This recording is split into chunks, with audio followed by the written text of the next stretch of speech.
Having an argument, he proceeds to slap her a few times.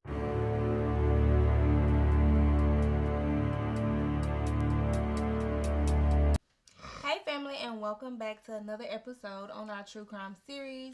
Tonight we're going to be shedding light on what happened to Tatian Spitzner, who was a 29-year-old college graduate. She soon became a lawyer, and she was married to 32-year-old Louise Felipe. Now, on July 22nd, 2018, Tatian and her husband Louise decided to go out to celebrate his birthday, which ended in tragedy.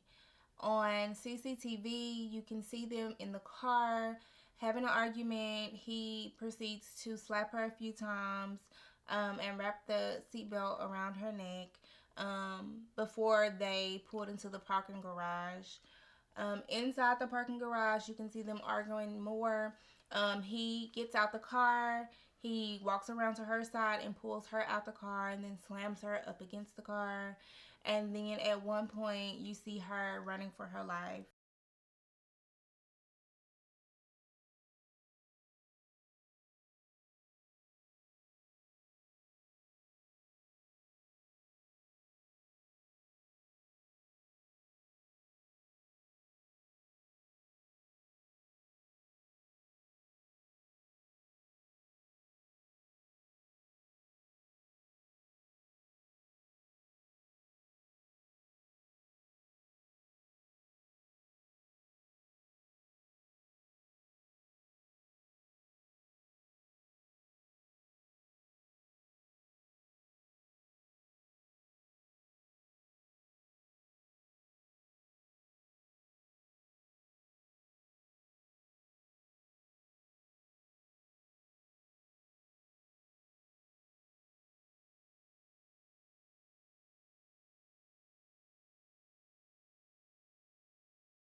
Trying to get away from him.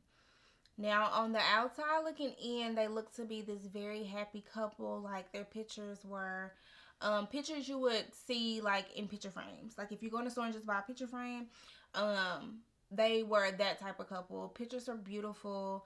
Like I said, on the outside, they look to be the perfect couple. But her friends and a few of her family members assumed that something was going on, but she was very private. She didn't put her information out like that, so nobody really knew exactly what was going on, but their relationship was far from perfect.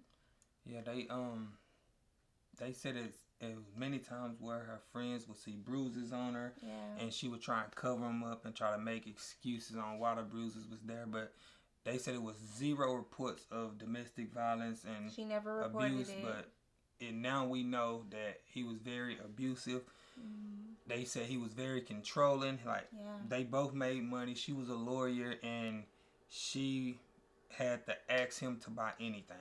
They said it was Down times to clothing. Yeah, they said it was times to where she was very excited about buying a new outfit because she liked it to dress up. She liked the nice things, and they said it was times where she would talk with her friends about buying new outfits, but she had to like get it confirmed through him. So he was that controlling. Yeah. To the point to where he had to approve every outfit she wore, and it was times where they say he actually like tore her clothes up because to prevent her from even trying to wear them and things like that. And that's crazy. And I know they said at one point he was they said he was real big in working out. They found steroids in the apartment, so he was real buffed up. So it was no way she was gonna be able to get away from him when she attempted to get away from him. She was a smaller woman, so. And they said he wasn't very friendly. He went to a gym, and the owner of the gym said he really didn't talk much. He came in, he worked out, he didn't interact with nobody, and he left. So I don't know. It seems like I don't know. It seemed like he was dealing with some things within himself Most because he's very definitely. He controlling. was definitely dealing with demons. He wasn't very friendly. They said nobody knew nothing about him. He never let no one in on the inside. She was this outgoing person.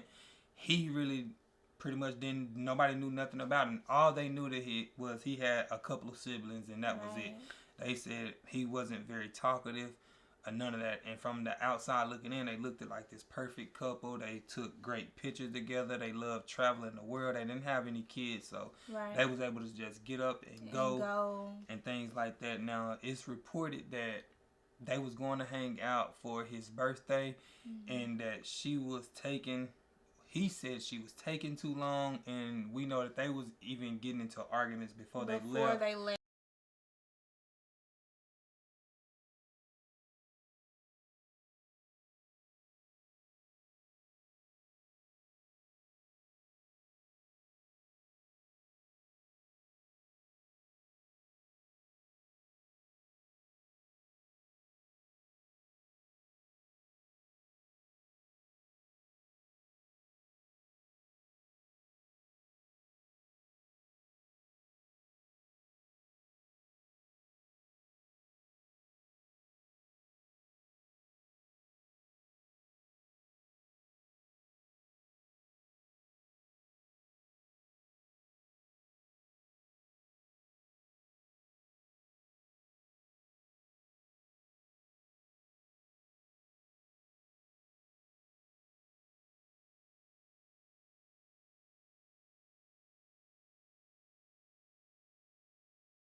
They hit their floor. They stayed on the fourth floor. Neighbors hear them arguing very loudly before they call the police. By this time, they hear him saying, "Get up, my love." And at that point, he had strangled her to death. And the crazy thing about it is, after he killed her, he threw her off the balcony.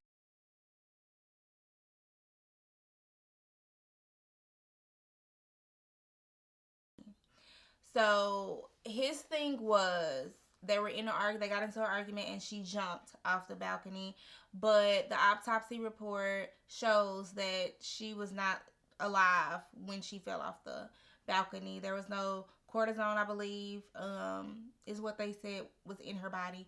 None of that showed that she was alive before falling off the balcony. So he strangled her in their apartment and then proceeded to throw her body off the balcony.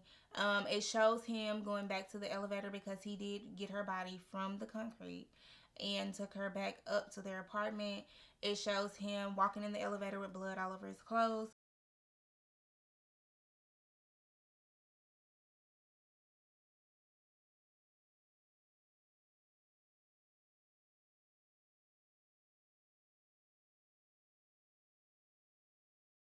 He then proceeds to leave her in there.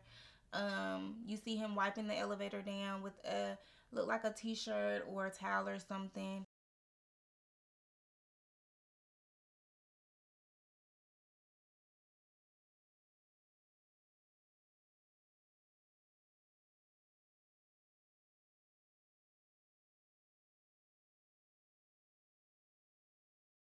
And then he gets in his car and he leaves. He flees the scene. When the police catch up to him, he says he couldn't get the image of her out of his mind and the image of her jumping off the balcony, so he just left. He was charged with murder, and he is still in prison today. This happened in Brazil, y'all. And in Brazil, they have like this strict code where you stay out of, business that has nothing to do with you. And I mean that's everywhere, which I really hate that. Like, I wish she was more open and maybe she would still be, alive today. I hate that had to happen to her. And I hope her soul, rests in peace, and her family, gets the closure that they need. It's so sick and sad for situations like this to go on, but reach out to people. I know, in my mind, I don't know what, women go through when they go through abusive relationships, but I really wish they would say something. Say anything, give any type of hint to help so someone can help get you out of that situation. But yeah, it's really sad. It's a really sad story. We just want to shed a little light on what happened to Tatian. Now, if you looking up her information or if you Google her name, it might come up Tatiana. I don't know if it's a language barrier between, Brazil and the U.S. or whatever, but according to her sister in different posts, her name was Tatian. So, yeah, we just want to shed a little light on what happened to her. And we thank y'all for watching our videos and for walking with us as always. If you love true crimes, go ahead and hit that subscribe button and join the family. If you have any cases that you want us to shed a little light on, leave them down below in the comment section. Give us a big thumbs up and hit that notification bell, y'all. We drop videos every Monday and Friday. And like I said before, if you have any true crimes or any cases that you want us to shed light on, we will definitely do so. Thank y'all, and we'll see y'all in the next one. Peace.